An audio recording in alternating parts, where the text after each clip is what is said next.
If you're a real estate investor and are wondering how to raise and leverage private money to make more profit on every deal, then you're in the right place. On Raising Private Money, we'll speak with new and seasoned investors to dissect their deals and extract the best tips and strategies to help you get the money, because the money comes first. Now here's your host, Jay Connor. Leverage your relationships. First of all, leverage what you've already been successful at. If you've been successful over here in another industry, odds are you're going to be successful in this industry. And then leverage a business relationship. So for example, if someone's brand new, never done a real estate deal, you better not get out there and do that first or two or three real estate deals by yourself, raising money, and you don't know what in the world you're doing. Join forces with a real estate investing coach or mentor that knows what they're doing, that's already made hundreds of thousands of dollars of mistakes like I did, and join forces with them. And then you can honestly say, I'm brand new, and that's why I'm doing business with my business partner, because we are relying on his experience or her experience. I'm Garret Wong, and this is the Investing to Win podcast. How do you define success, and what does winning look like for you? Jay Connor, welcome to my podcast.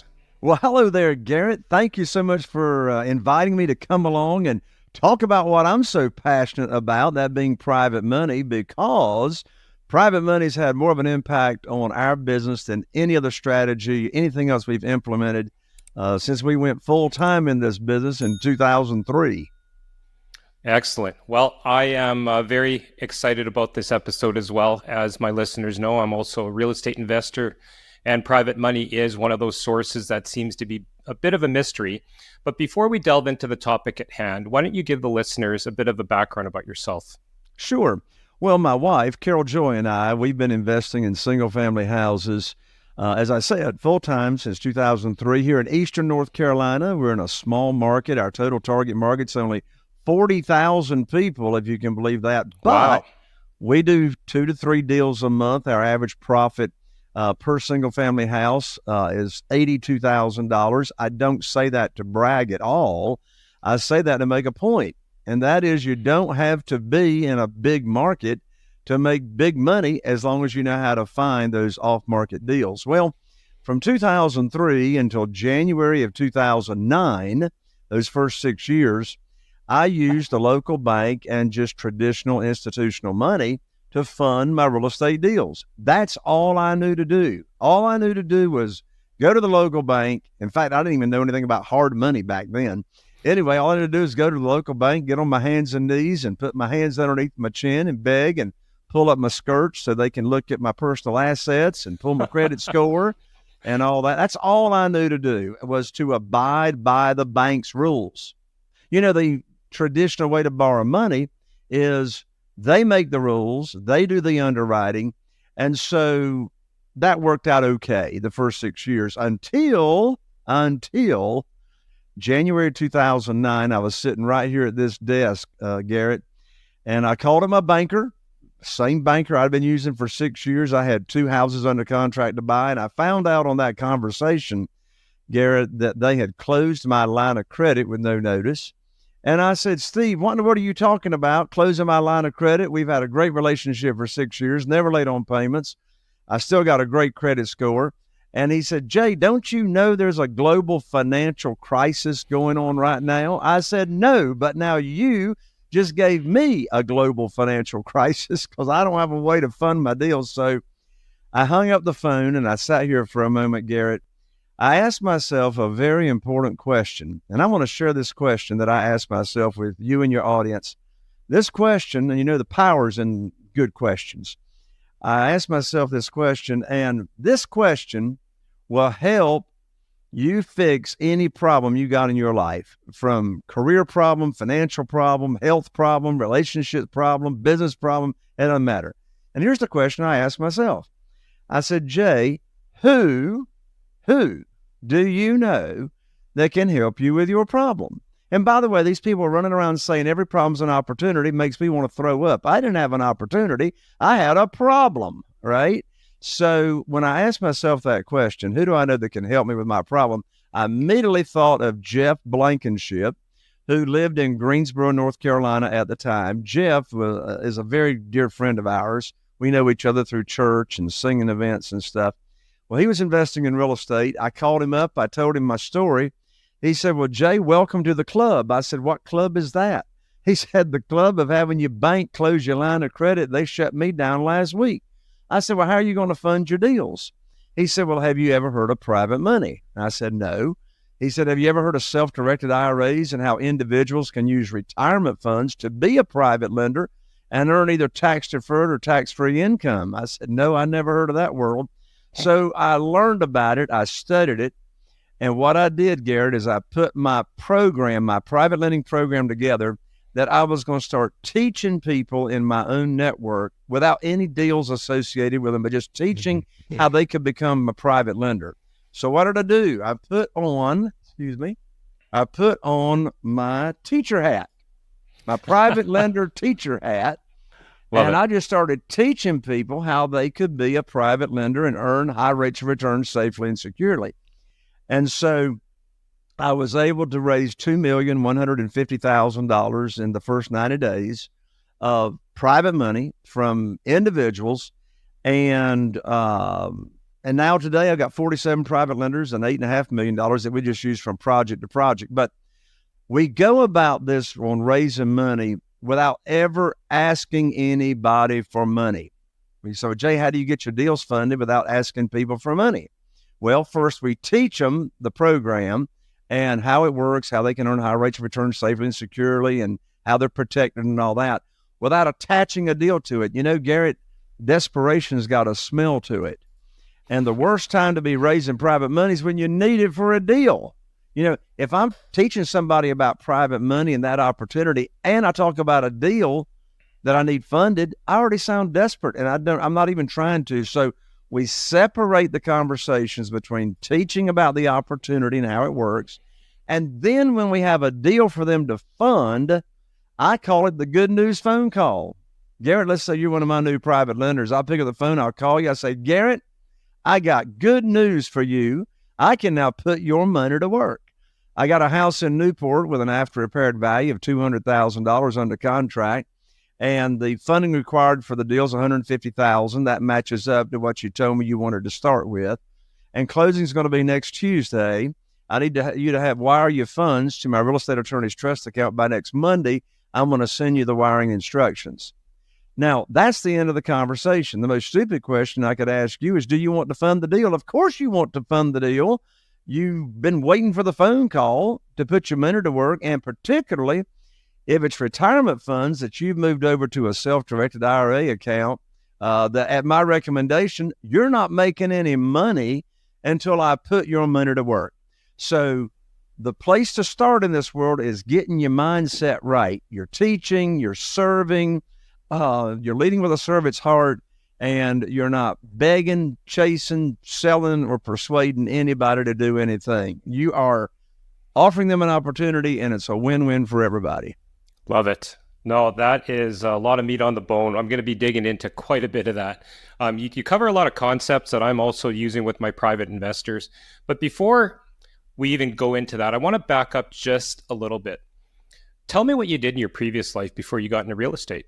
So I was in the mobile home business, also known as manufactured housing, single wides, double wides, all that. I was actually raised in that industry.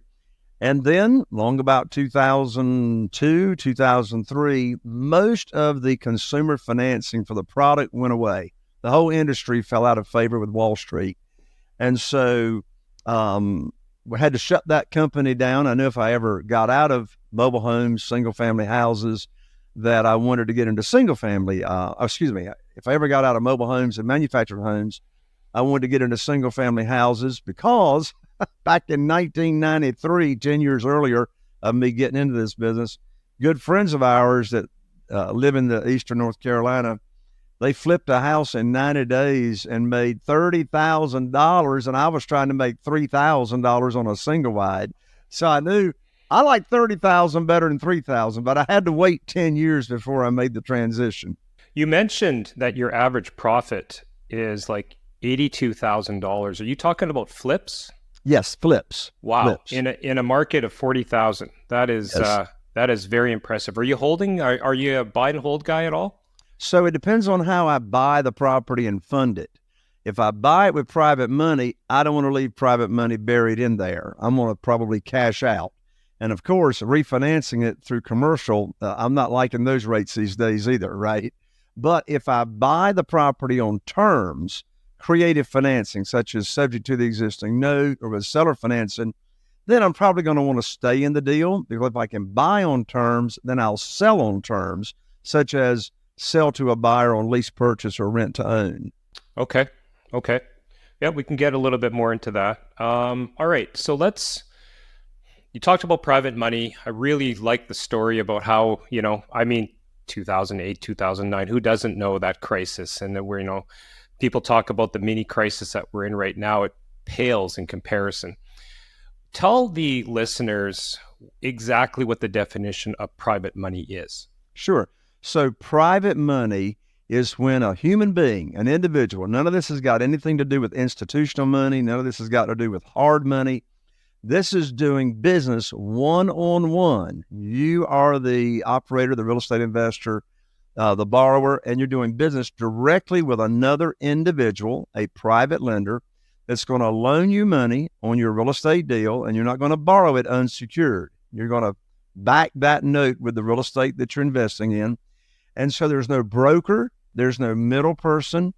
It's a one-on-one transaction between you and an individual that's going to loan you money either from their investment capital and or their retirement funds that they already have.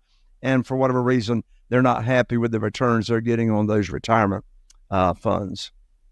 Okay. Versus you kind of went through the nightmare that the banks give you. But I mean, again, I think most listeners have tried to get finance for something, whether it's a car, but let's talk about real estate. What does that journey look like? So as far as walking into a bank and trying to get a mortgage. Oh, my word. Well, first of all, I'm surprised anything ever closes traditionally. I mean, what do they do with all the verifications that you already gave them, such as your verification of income and et cetera? And so when you're borrowing traditionally from the banks, we're a hard money lender. Again, they make the rules. They do the underwriting. They tell you what the maximum, what their maximum loan to value is, down payments. In this world of private money, we never take any of our own money to the closing table. There are no down payments. We always borrow more than we need to purchase. Now, that only works when you're buying at a discount, right? Because, for example, my maximum loan to value in my program that I teach my private lenders is 75% of the after repaired value, not 75% of purchase. Okay. Traditional money, they do a maximum loan to value based on the purchase price, regardless of how good the deal is or how much equity is there. But in this world of private money, we borrow on a percentage of the after repaired value.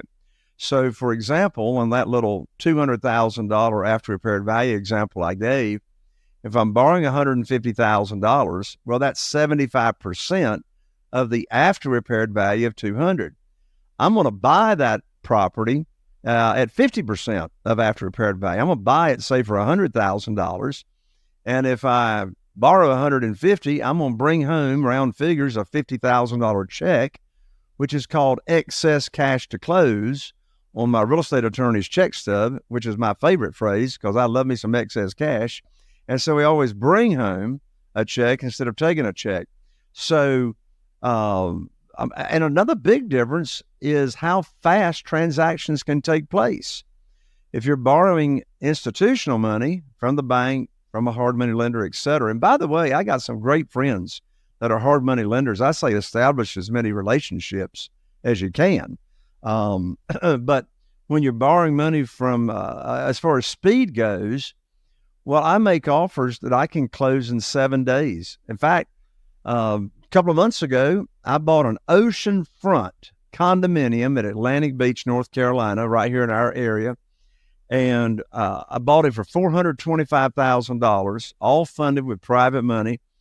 And the rehab was a whopping $11,000. That's way out of the ordinary. All it needed was interior paint and some sheetrock repair. Put it in the multiple listing service and sold it for $628,000.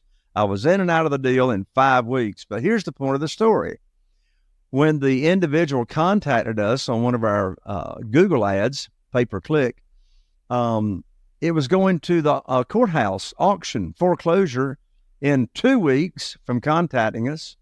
And so I closed that deal in 5 days from the time that seller contacted us. Well, you can't close a deal in 5 days using traditional money, right?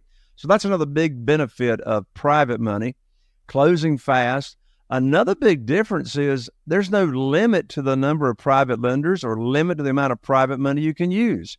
When I was borrowing money from banks traditionally, there was a limit to my line of credit. All I had was $1 million, which, if you're going to do multiple deals, that's going to run out pretty fast. So speed, you make the rules, you set the interest rate, closing quickly. There's no appraisals in this world of private money. We use CMAs, comparative market analysis, from our realtors. So private lending just allows you to move so much more quickly. No limit to the number of deals that you can be doing simultaneously. There's a long list of benefits on private money. Okay. Lots of questions here.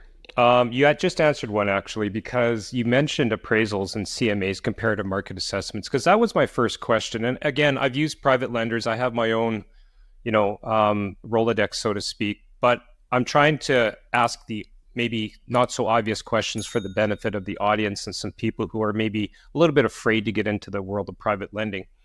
When you have a private lender, maybe you have a good relationship, maybe they're brand new, they're just trying you out, versus a bank with an actual appraisal. They can read it, they can touch it.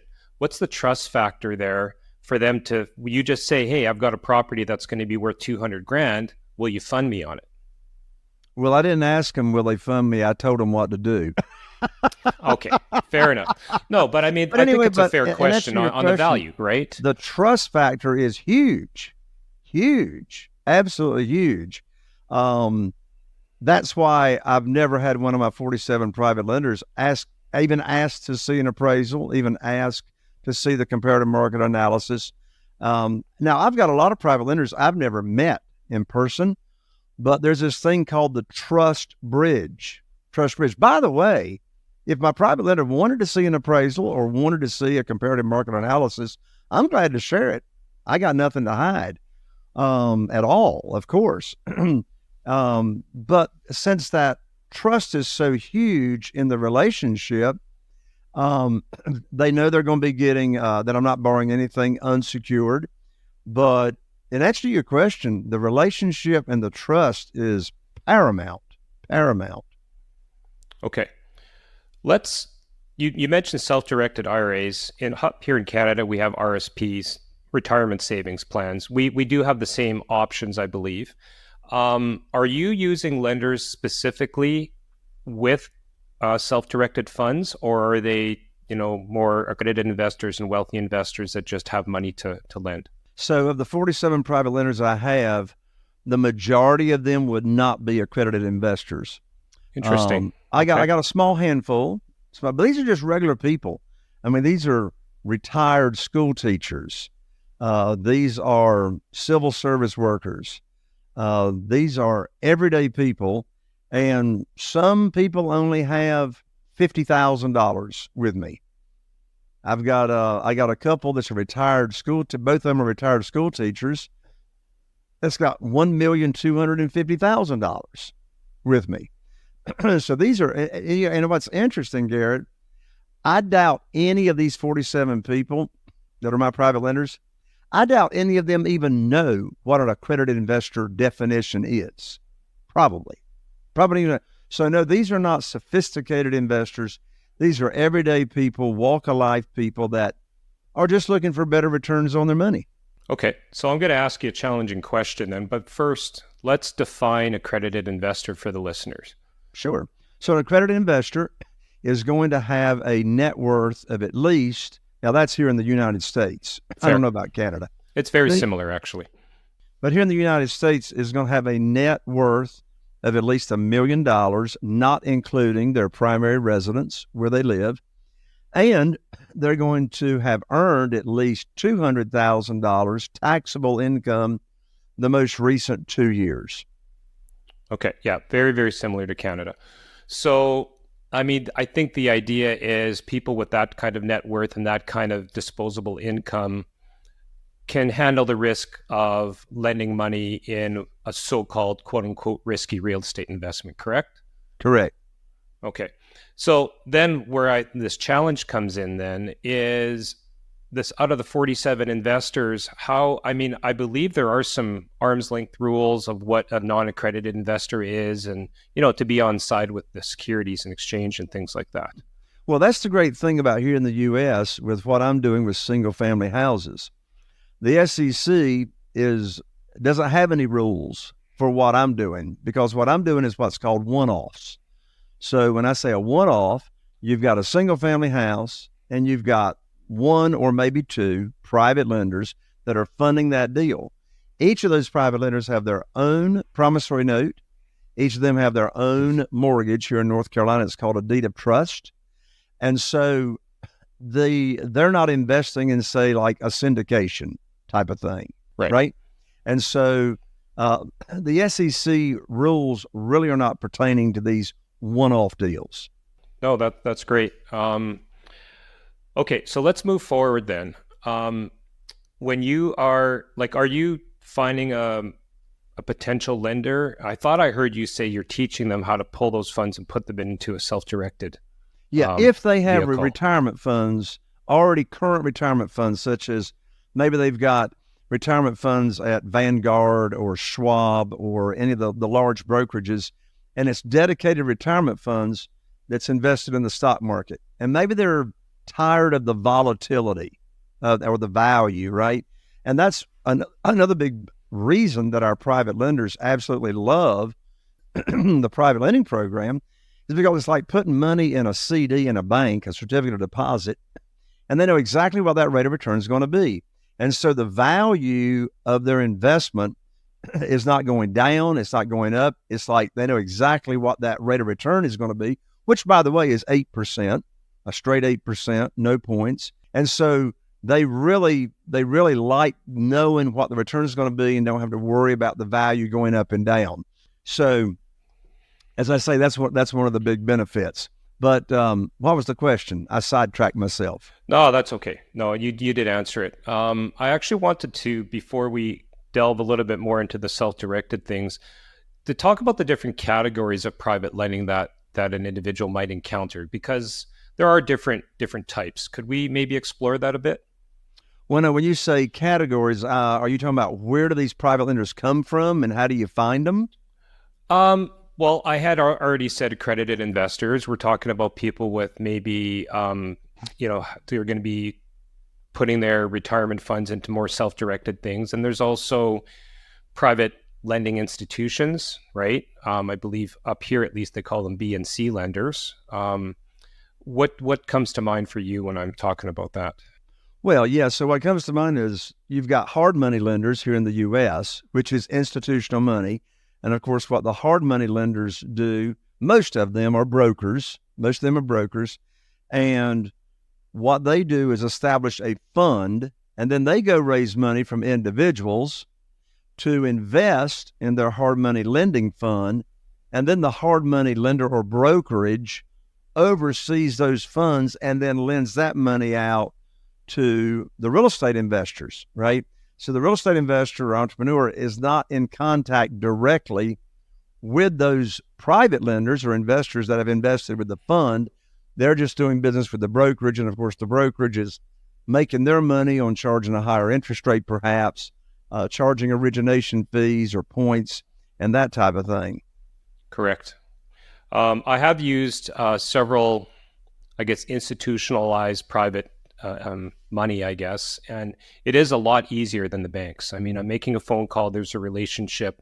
Usually I can get funds within a week, but you're right. It is a higher interest rate and there are fees associated. But let's back up again. Did I hear you say 8%? Yes, 8%.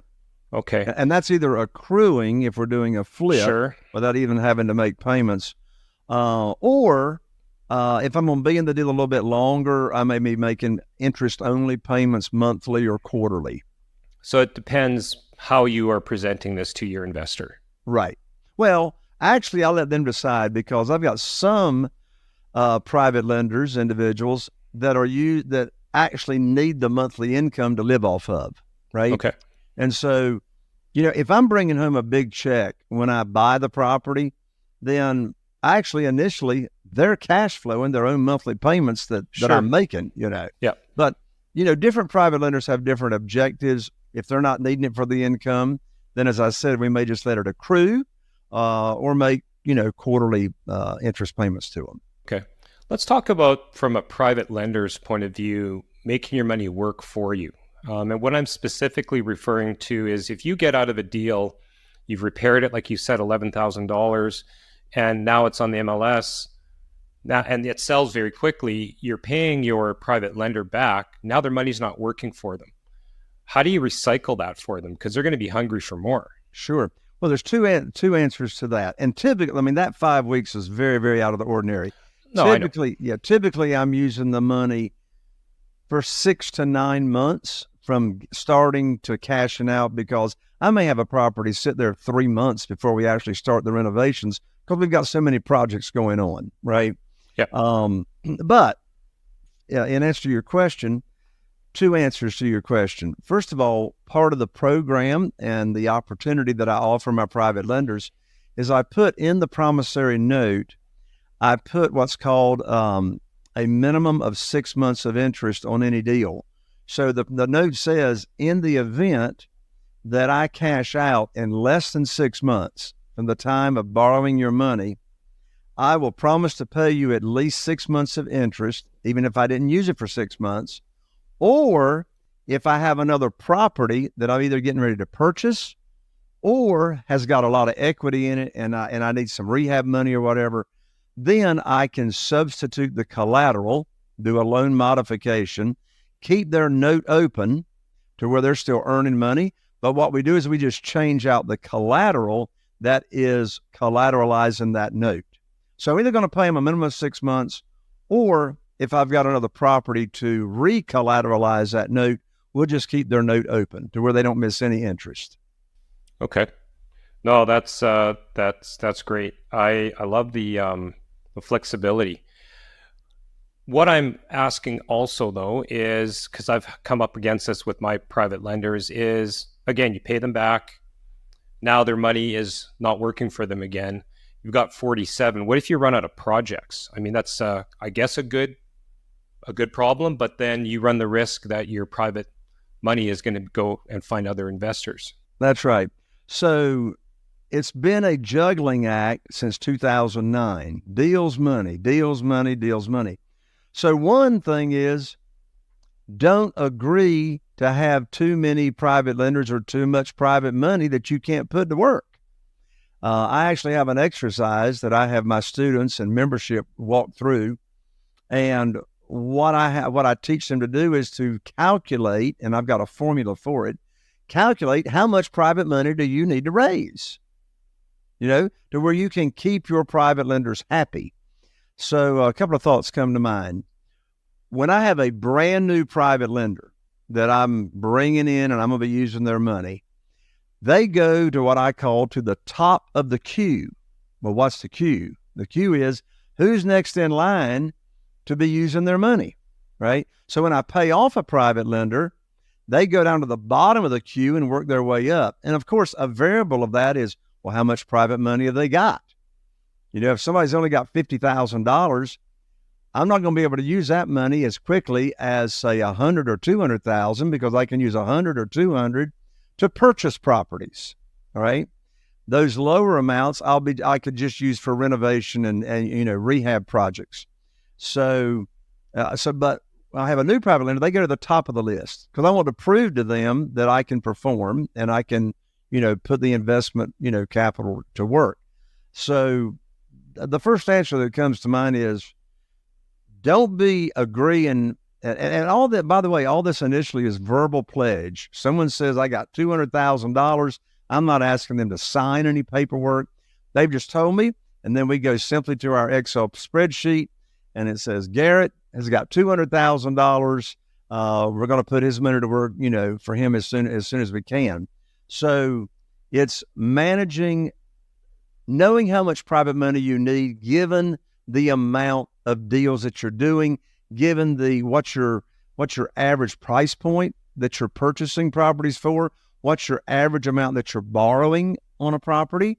And there's a very, very simple formula it takes about 10 to 15 minutes to go through it, but know how much you need and make sure you've got consistent lead flow coming in from motivated sellers, because if you don't, you got a hobby and not a business. True. Okay. What about larger properties? Could you take a few of these lenders and pool some money together to buy, let's say, a small apartment block? It depends on how big of a project it is. My rule of thumb is, the answer is yes, depending on how big the project is. Let's say that I'm going to buy a small apartment, that's got just a few doors, or, a fourplex or a twoplex or whatever. My rule of thumb is, if you're going to be like up to $1 million, then you're okay to have, 2 or 3 private lenders and have that property securing and collateralizing their individual notes. But if you're getting up in that 2 million, 3 million range, I'm going to strongly recommend you do syndication, which is another conversation, but you do syndication and establish a fund, get a SEC attorney to draw up your private placement memorandum, and then you can have your investors investing in the fund instead of doing these one-offs that we talk about. Okay. And why would you recommend that when you're getting up into the $3-4 million range? Because when you're getting up in the $3 and $4 million range, odds are you're going to be having to do a lot of promissory notes and a lot of deeds of trust, and it would become, paperwork wise, in my opinion, cumbersome. Mm-hmm. Yeah. No, I guess 5, 10, 15 different sets of documents versus one, right? Correct. Okay. What are the first steps, maybe, if somebody's trying to do this, other than taking your course? But let's outline some steps for the beginner. If they're trying to approach a private lender, what are the nuances of trying to do that? Well, the very first step, I say it's going to be hard to own real estate until you own the real estate between your ears. So you got to get your mindset right? So remember, this whole framework is we're not begging and chasing and selling, right? But, new real estate investors will ask me, they'll say, Jay, how do I get over the fear of rejection? And I'll say, well, let me answer that question with a question. How can you be rejected if you're not asking anybody for anything? All you're doing is teaching what private lending is, offering an opportunity.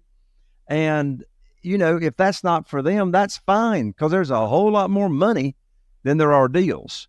So you're stepping out there looking to make a difference in people's lives to where they're going to be earning money on this program to where they can't get these kind of returns anywhere else. So again, you're not applying, you're not selling, you're offering an opportunity, right? And you're not attaching a deal to that. So we want to have our mindset straight.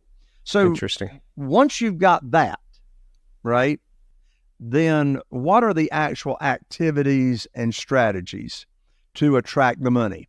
Well, first of all, how do you start conversations with people? If you're doing just one-on-one conversations, how do you start conversations? Well, I love did you know questions. So one of my favorite did you know questions is, let's say I'm just having coffee or I'm having lunch with, a friend of mine, or a business relationship. And just in the midst of that question, I may say, by the way, Garret, did you know there's a way individual people can earn unlimited money per year tax-free? Well, if you're an average person, on the street, you're probably not going to know the answer to that question. How can you earn money tax-free? And then my follow-up question to that would be, well, have you ever heard of self-directed IRAs and how people can use their retirement funds to invest in real estate and earn that money either tax-deferred or tax-free? It's self-directed IRAs. So I asked them, have you ever heard of self-directed IRAs? In all probability, they haven't. So now I can have a conversation about, well, here's how people can use retirement funds and move it over to self-directed IRA company, and that's how that works. So I love starting conversations like that. I'll share a short story with you, Garret, and your audience about how I got my first $500,000 in private money when I was cut off from the bank. I was going to church to Bible study on a Wednesday night. My wife, Carol Joy, and I are very involved in the local church. And I was going to speak to a gentleman named Wayne that I had known for a while. So I walked into the foyer of the church. I saw Wayne. I walked up to Wayne. I said, Wayne, I got something I want to talk to you about confidentially after church. Can we get together? And he said, well, sure. So we got together, and and we went down to the nursery, shut the door, and I'll tell you exactly what I said to Wayne. I said, Wayne, you know everybody in this town. And he did. He was the original Zenith television dealer. And if you don't know what the Zenith television dealer was, unfortunately, you are too young to remember life before Walmart came to town. Anyway, so Wayne, he was the Zenith television dealer. I said, Wayne, you know everybody in this town. You're well connected in the Rotary Club. And here's the magic phrase. I said, Wayne, I need your help. He said, well, what do you need? I said, I just want to let you know I've now opened up my real estate investing business by referral only, and I'm now paying insane high rates of return for folks that want to invest in my deals. So, Wayne, when you run across somebody that's complaining about the rates at the local banks and the CDs and the volatility of the stock market, would you refer them to me, and I'll share my program with them as to how they can earn high rates of return safely and securely? Well, what do you think Wayne said? Wayne said, well, now, Brother Jay, what you got in mind? And I said, well, are you saying you might be interested? He said, well, we might. My wife and I are losing money in the stock market, and we're only making 3%, and that's what it was in 2009. We're only making 3% in the local bank. What kind of returns or interest rates are you paying? And I said, well, that sort of depends on the deal. I said, Wayne, what sounds high to you? He said, I don't know, maybe 5% or 6%. I said, Wayne, I can't pay you 5 or 6%, but I can pay you 8%. He said, put me down for $250,000. So I went to his and his wife's home the next day, and I put on my teacher hat again, and I shared the program. Remember, without any deals attached to it. And so I shared the program with them over coffee. Well, that $250,000 quickly became $500,000. And so let's unpack and undress what I just shared. I didn't ask Wayne for any money. I didn't ask Wayne to be a private lender. I asked Wayne to help spread the word, and I used a magic phrase, I need your help. And then he was interested himself, and by the way, he and his wife did spread the word big time. I don't know how many referrals from them of other people that wanted to be a private lender after they had experienced the program themselves. I'm going to back up a second here because I've held these as well. And I mean, let's talk about webinars. Okay. Now, webinars, obviously, everybody knows it's something that's advertised. You go and you attend it, you learn something, right? But a lot of webinars that I see are very deal specific. Okay. I actually just did one on, I have some apartment block in Florida that I'm a co-GP on, general partner. And so I also presented a webinar on the deal itself. What you're talking about is not doing the deal itself in a webinar or whatever, because then you're asking for money and you're just saying, this is a program. I'm really liking what I'm hearing here. Yeah. It's interesting you brought up the word webinar. In fact, I've been a guest on over 800 podcasts talking about private money. I've never had a host bring up the webinar term, and I'm glad you have, because I want to share a short little story here. So I started coaching and working with other real estate investors to help them raise private money for their own deals back in 2011 is when I started doing it. And so one thing I do with my real estate, with my membership that want to work with me, we do a webinar. We don't do a Zoom. We actually do a traditional webinar. And so what they do, I've given them the scripts and everything. They invite people from their own connections, their own warm market, people they've already got an association with. They invite them to this webinar to learn about private money, private lending. And so I have done this webinar with my real estate investing coaching members hundreds of times since 2011. And the purpose of that webinar, first of all, is, for my member to learn how to do this themselves, learn how to present the webinar and teach it themselves. But in addition to that, the other purpose is to actually raise private money from their own warm market. And I'm thinking of Stu and Harriet Baldwin right now that live up in Elmira, New York. And they came to me to work with me on raising private money. They already had 100 houses in their portfolio, and they had already raised quite a bit of private money. But, I had a new approach. So we started working together.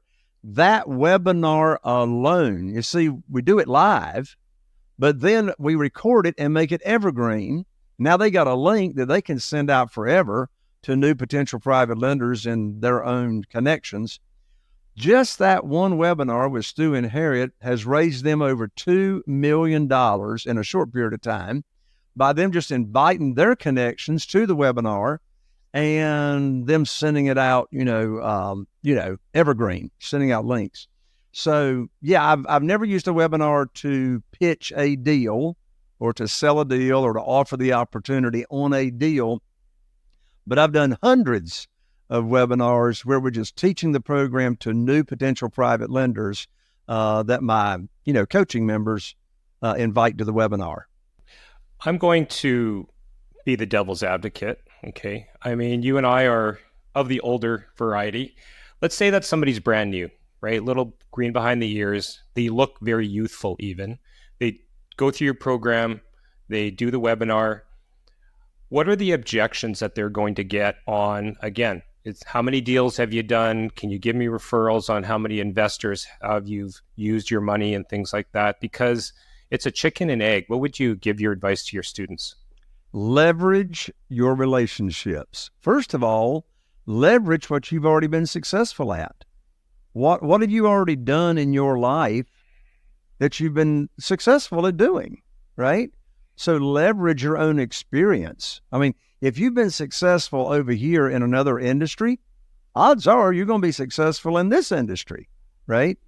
And then leverage a business relationship. So for example, if someone's brand new, never done a real estate deal, then you better not get out there and do that first or 2 or 3 real estate deals by yourself, raising money, and you don't know what in the world you're doing. I mean, you might have read a book, you might have been to a conference, you might have been to a seminar, but for goodness sakes, join forces with a real estate investing coach or mentor that knows what they're doing, that's already made hundreds of thousands of dollars of mistakes like I did when I started out, right? And join forces with them. And then you can honestly say, when somebody asks you, well, how many deals have you done? How many private lenders have you got? You can say, well, me and my business partner, and whoever that is, Garrett, Jay, Connor, whoever your business partner is that you're working with, me, my business partner and I, together, we've raised $8.5 million. Or just talk about your business partner. My business partner's raised $8.5 million and has rehabbed over 500 houses and has got 47 private lenders. And so I'm brand new, and that's why I'm doing business with my business partner, because we are relying on his experience or her experience. Okay. So chicken and egg, you leverage somebody else's experience. I mean, this is not a foreign concept to people, right? I mean, I give advice on this all the time to a brand new investor who doesn't even know real estate, like the joint venture partnership and things like that, where you're going to partner with somebody. So you, just for the sake of learning, what you're saying is to partner with somebody to be able to get that credibility as the project manager, so to speak. Exactly. Love it. Okay, so when somebody is trying to structure one of these deals, can you kind of go over what you suggest for structure? So structure as far as how to borrow or maximum to borrow? Yeah, what it looks like. I mean, you know what? I'm changing my question. Let's back up a second and get into more of the definition of how somebody self-directs some of these funds so we can kind of lay the framework for that. Sure. So self-directing or having a self-directed IRA, the private lender, the new private lender would have an established retirement fund, either at, one of the big stock brokerages, or they could have a 401k retirement fund at a previous employer, and now they've left that employer and they want to move that 401k retirement fund somewhere else. So what I do is they're interested in learning about that, so I introduce them to a representative at a self-directed IRA company that I've done business with, and I know they're reputable and trustworthy. And so I'll introduce them, and they'll get their questions answered about how the funds can be transferred without triggering any kind of tax effect, no penalty, that kind of thing. And so then they will transfer their funds, which normally takes 2 to 4 weeks to get their account funded at the self-directed IRA company. And then once that account is funded, then of course, I'm going to put their money to work for them as soon as possible. So when I've got a deal for them to fund, I'll call them up with the good news phone call that I shared earlier. And so then what they will need to fill out is what's called a direction of investment, a DOI, direction of investment. And so what a direction of investment is, it's a document that typically is just uses DocuSign from the self-directed IRA company. And that direction of investment matches up to the promissory note and the deed of trust or mortgage. So we know who the lender is. It's that retirement account. So it'll have the interest rate on it, the principal loan amount, the length of the note, the frequency of payments. So that direction of investment document is exactly what it sounds like. It is giving the self-directed IRA company a direction on where to send the client's funds. So in my case, on a real estate investment, they're going to loan that money out. So those funds will go directly to the closing agent's trust account. So this makes a big point. We as the borrower, we never have funds come directly to us from the private lender to our company. It's a big no-no. We want everybody protected. So the private lender is going to send either their own investment capital or their retirement funds like we're talking about, and they're going to be wired from the self-directed IRA account directly to the title company's trust account or the real estate attorney's trust account, whoever's doing the closing. So now that money comes in, and now we have the closing, and then after the deed of trust or mortgage is on public record, that's when funds will be dispersed to the seller. And then, of course, the excess cash will be dispersed to us, to our company. But that's after closing, after everything's on public record. Okay. There is a lot of, I'm just going to call it like it is, fraud out there. And I think maybe some of it is maybe even not intentional. What you just said is something I also practice using a trust lawyer. Like that's how I just do everything. I present it that way to my private lenders. But there are people who just will take a check. They'll put a promissory note on a piece of loose leaf paper, and they'll just do a deal like that because they happen to know somebody. Can we talk about that a little bit and the dangers of it? It's very dangerous. It's very dangerous. First of all, thank goodness there's a promissory note. If there is, if there is, and I'm there. There's people out there doing business on a handshake. Hey, here, I'll wire you the money. Yeah, very dangerous. So first of all, I don't want to put myself in the position of the borrower, not having my lender protected, because, what if things go awry?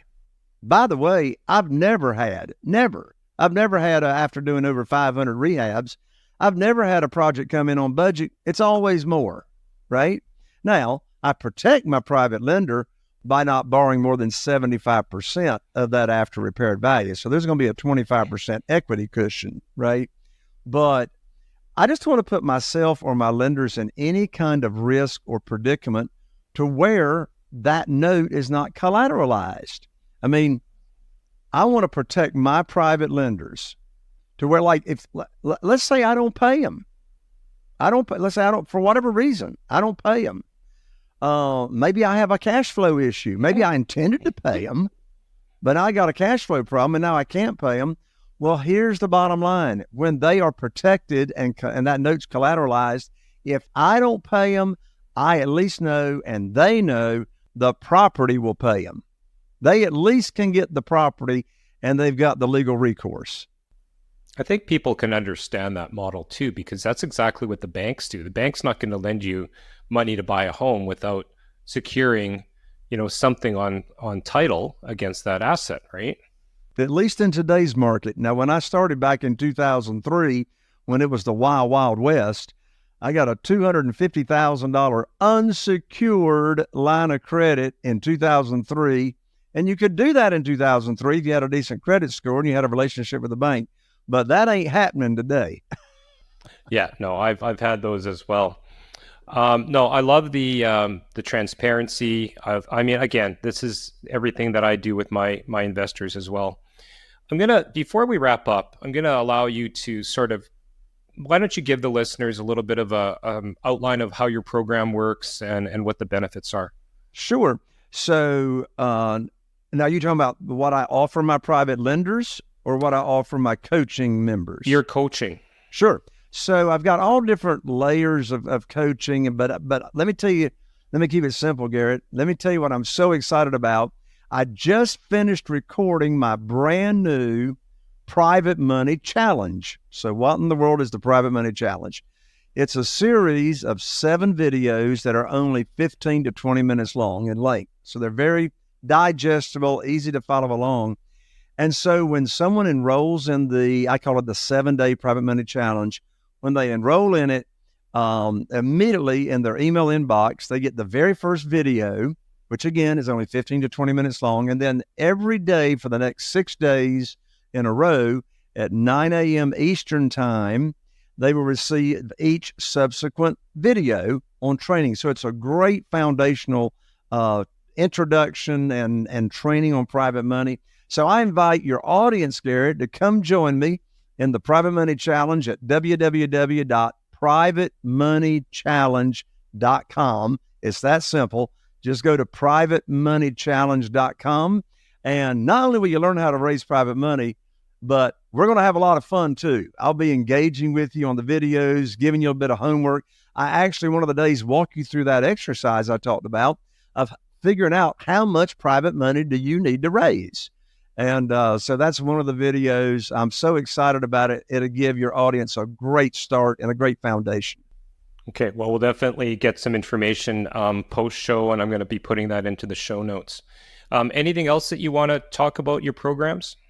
No, I think that'll, they come into the challenge. Obviously, by the end of the challenge, I talk about different ways that folks can work with me and that type of thing. But this privatemoneychallenge.com is a great way to get introduced. Okay, perfect. All right, so to wrap things up, I always ask every guest this question, and I do want to hear what you have to say. This is the Investing to Win podcast. How do you define success, and what does winning look like for you? I define success and winning as, are you able to do whatever you want to do with whom you want to do it for as long as you want to do it, and you're having a blast and you're having fun while you're doing it?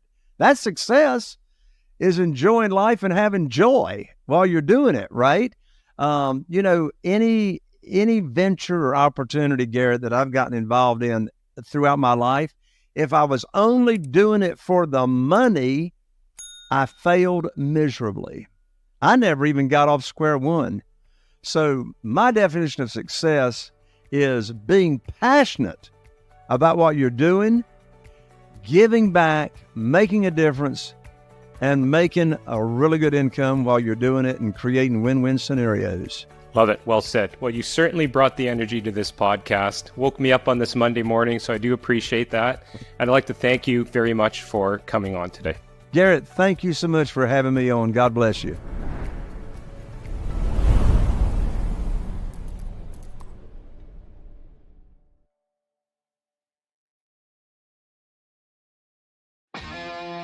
Are you feeling inspired by the knowledge you gained in this episode? Then head over to jconner.com/moneyguide. That's jconner.com/moneyguide and download your free guide that shares 7 reasons why private money will skyrocket your real estate investing business right now. Again, that's jconner.com/moneyguide to get your free guide. We'll see you next time on Raising Private Money with Jay Conner.